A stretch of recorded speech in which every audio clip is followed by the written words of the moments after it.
A boomer, 2 tickers, and a Cantus priest are all in the room with you. You only have about 40 shots left in your Lancer.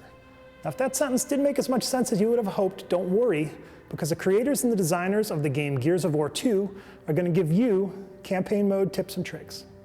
As a new player to Gears of War 2 in the campaign mode, what are 3 things that they should do first? Above everything else, they got to learn these 3 tips. Yeah, I'd say first practice your active reloads. A lot of players forget about that. Play with the new controls, right? Take cover, roadie run, get used to some of the nuances and the changes that we've implemented, because we've implemented a lot of tweaks to the cover system. You can interrupt a cover slide now, you can interrupt a SWAT turn. The mantle is crisper and faster, things like that. And first and foremost, call a buddy. All right, and let them know you have the game and you're going to play through the campaign. You're going to want them to tear through it when you're done. Don't skip training. Yeah, exactly. Right out the gate, you can either skip or play the training level, so don't skip the training. There's some good lines in there too. First tip, yeah, and some backstory as well that you might want to hear about. Cover is your friend, right? I mean, Gears is all about cover. It's a lethal world out there. Not so lethal on casual, on purpose, but it's a lethal world and you need to use cover, and that's the thing I think a lot of people have. They bring other shooter sensibilities with them, and I watch them play, and they do the sidestep beside cover, and they try to play the angle game, and they don't actually just, accept cover. Because once you get into cover, if I press the A button, I would slam in, I can peek around, I can slip around to go fast, I can mantle over, and all these sorts of other things. That the maneuverability gains and the protection you get is worth it. So I think one of the people is you sort of have to commit to the idea of, this is a cover-based shooter, I need to use cover. Embrace it. Yeah, exactly, embrace it. The other thing is just sort of watch what weapons you decide to use, and the things that I see some people like, a shotgun and a flamethrower, and then they have no sort of medium range weapons. Look at what the things do for you. The long shot is your long range weapon, the Lancers are medium range, and then the shotgun and flamethrowers are more short range weapons. And so don't get yourself so that you're kind of screwed based on the situation because you don't have the right type of weapon.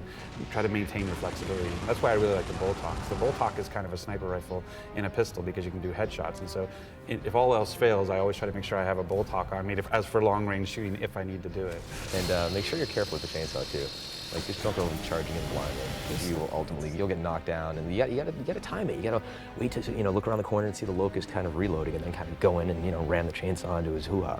You shouldn't break away from your teammates in the higher levels of Horde in order to go get that gun, unless you're damn sure you have a shot at it. Don't walk into a new room before you've reloaded. Yep. Do you want? Practice your active reloads. With the right bumper, if you practice with it, you can kind of reload your gun faster, screw up the timing, the gun will jam. Make sure you take cover. Oh, and we've added this idea in Gears 2 of stopping power, so if bullets hit you now, you will physically be slowed down. So if you run at an enemy, make sure they're reloading or you have a window to do that. Otherwise, the bullets will stop you, and it changes multiplayer significantly, so players can't just kind of charge each other all willy-nilly. Smoke grenade now knocks people down too, so it's a great way to get people out of cover, right, if they're being stubborn. Yeah, buys you a slight advantage, Yeah. Enemy priorities.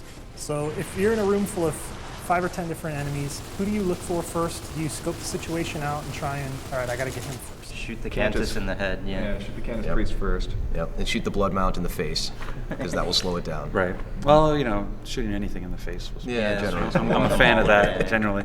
Yeah, I think also, but tickers, like for me, like I agree with you, the Cantus, because they can get people back up and they have smoke grenades and all that other stuff, but the fast-moving first inch, like usually tickers lead the way. Well, and that, to me, tickers are like the immediate threat, but Cantus is a lingering threat that it disappears and all of a sudden there's an ink grenade and it kills you, right? So in terms of tips to share with people in the campaign, I would say hammer burst is your friend. Yeah. See, the people don't, in Gears 2, the hammer burst does headshots, unlike the Lancer.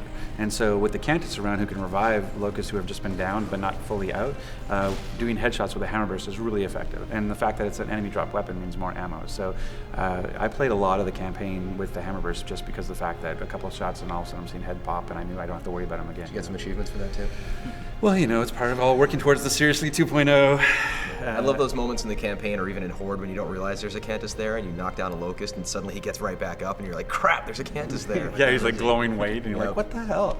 Yeah. A good general strategy is to keep everyone at arm's length and kind of whoever's encroaching on your little circle of cover, get those guys first. Yeah. Kind of like real life. Yeah, that's